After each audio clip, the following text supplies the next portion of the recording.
नमस्कार, मैं हूं आपके साथ अश्वनी झा और आप देख रहे हैं न्यूज बोर्ड। दोस्तों, एजुकेशन हमारे जिंदगी का एक महत्वपूर्ण और अभिन्न अंग है जो सबके लिए जरूरी है। शिक्षा को बेहतर बनाने के लिए सरकारें एवं समाज हमेशा से प्रयासरत रही है। इसी क्रम में 21वीं सदी के शिक्षा को बेहतर बनाने के लिए मोदी सरकार ने एक बहुत ही बड़ा कदम उठाया है, जिसके तहत वर्तमान शिक्षा नीति में बहुत बड़ा बदलाव किया गया है। आज इस वीडियो में इसी बदलाव पर चर्चा करेंगे।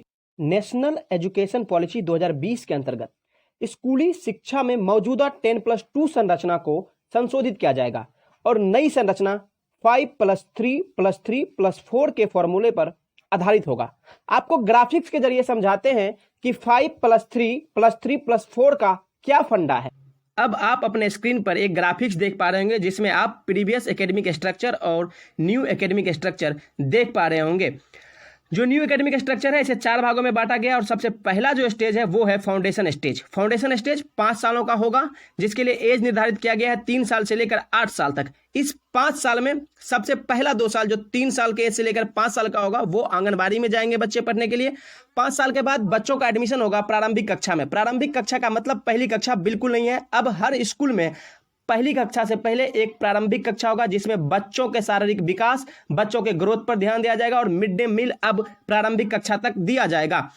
उसके बाद जब बच्चे 6 साल की उम्र में प्रारंभिक कक्षा से पास हो जाएंगे तब बच्चों का एडमिशन पहली कक्षा में होगा 6 साल की उम्र में, और 6 साल से लेकर 8 साल की उम्र तक बच्चे दूसरी कक्षा को पास करेंगे।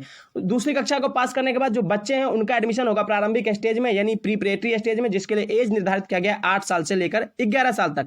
इसमें बच्चे क्लास तीसरी से लेकर क्लास 5वीं तक पास करेंगे। 5वीं पास करने के बाद बच्चों का एडमिशन होगा मिडिल स्कूल स्टेज में, जिसके लिए एज निर्धारित किया गया है 11 साल से लेकर 14 साल, और उसमें क्लास होगा 6ठी से लेकर 8वीं तक।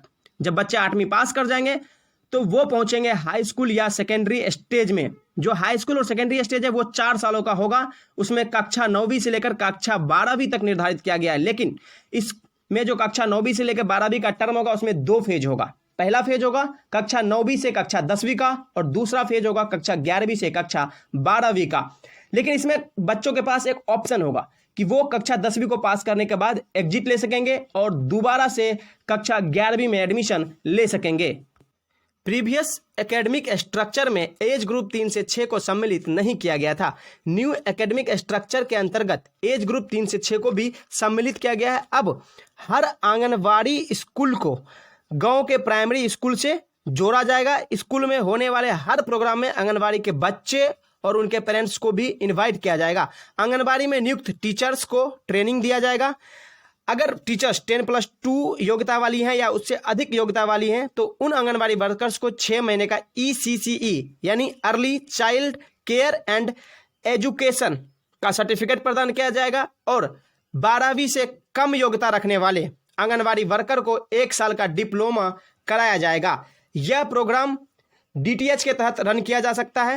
वर्कर्स अपना काम करते हुए डिप्लोमा का कोर्स DTH या स्मार्टफोन के जरिए करेंगे। चलिए अब न्यू एकेडमिक स्ट्रक्चर के कुछ मुख्य बिंदुओं पर नजर डालेंगे। अब कम से कम कक्षा 5 और अधिकतम कक्षा 8 या फिर उससे आगे तक पढ़ने वाले छात्रों को भी उनकी मातृभाषा या यूं कह लें लोकल लैंग्वेज में पढ़ाया जाएगा। टेक्स्ट बुक भी जो है लोकल लैंग्वेज या मदर टंग में उपलब्ध कराया जाएगा। जहां टेक्स्ट बुक मातृभाषा में उपलब्ध नहीं हो सकता है वहां के शिक्षक बच्चों को मातृभाषा में ही पढ़ाने की कोशिश करेंगे, यानी लोकल लैंग्वेज में ही पढ़ाने की कोशिश करेंगे। इसके अलावा कोशिश ये भी की जाएगी कि बच्चों को ज़्यादा से ज़्यादा लैंग्वेज सिखाया जाए। इसके लिए 3 लैंग्वेज फॉर्मूला को अपनाया जाएगा। किसी भी स्टेट पर कोई भी लैंग्वेज थोपा नहीं जाएगा। स्टेट अपने हिसाब से वहाँ के स्कूल में लैंग्वेज बहाल कर सकेंगे, लेकिन 3 लैंग्वेज में से 2 लैंग्वेज हिंदुस्तानी होनी चाहिए, यानी हिंदुस्तान में बोले जाने वाली होना चाहिए। इसके अलावा सेकेंडरी स्टेज में स्टूडेंट्स के पास सब्जेक्ट को लेकर अब कोई बाउंडेशन नहीं होगा। Students arts, science, humanities, vocational courses में से अपनी पसंद का सब्जेक्ट जो वो पढ़ना चाहते हैं उसको चुन सकते हैं। साथ ही बोर्ड और प्रवेश परीक्षाओं की मौजूदा प्रणाली को खत्म करने के लिए इसमें सुधार किया जाएगा। छात्र जिस विषय में बोर्ड एग्जाम देना चाहेंगे उसे अपने हिसाब से चुन सकेंगे। बोर्ड एग्जाम को इजी बनाया जाएगा ताकि छात्रों पर कोचिंग क्लासेज का अतिरिक्त भार न पड़े। बोर्ड एग्जाम के प्रेशर्स को कम करने के लिए छात्रों से एक स्कूली वर्ष में 2 एग्जाम लिए जाएंगे।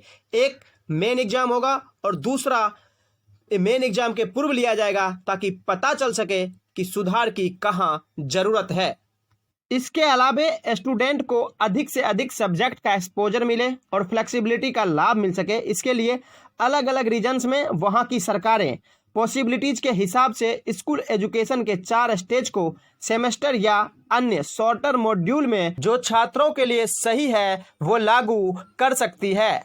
यूनिवर्सिटी में अंडर ग्रेजुएट, ग्रेजुएट और फेलोशिप में एडमिशन लेने की जो प्रक्रिया पूर्व से थी वही प्रक्रिया लागू रहेगी। एनटीए यानी national testing agency entrance conduct करेगी। इसके अलावा जो प्राइवेट यूनिवर्सिटी खुद एंट्रेंस कंडक्ट करती हैं वो उसी पर छोड़ दिया जाएगा कि वो खुद का एंट्रेंस कंडक्ट करना चाहती है या फिर एनटीए के अंतर्गत एडमिशन लेना चाहती है। 2030 से टीचर बहाली के लिए बीएड अनिवार्य होगा। अब छात्र 4 साल का इंटीग्रेटेड बीएड प्रोग्राम भी कर सकते हैं, यानी ग्रेजुएशन के साथ ही बीएड भी किया जा सकता है।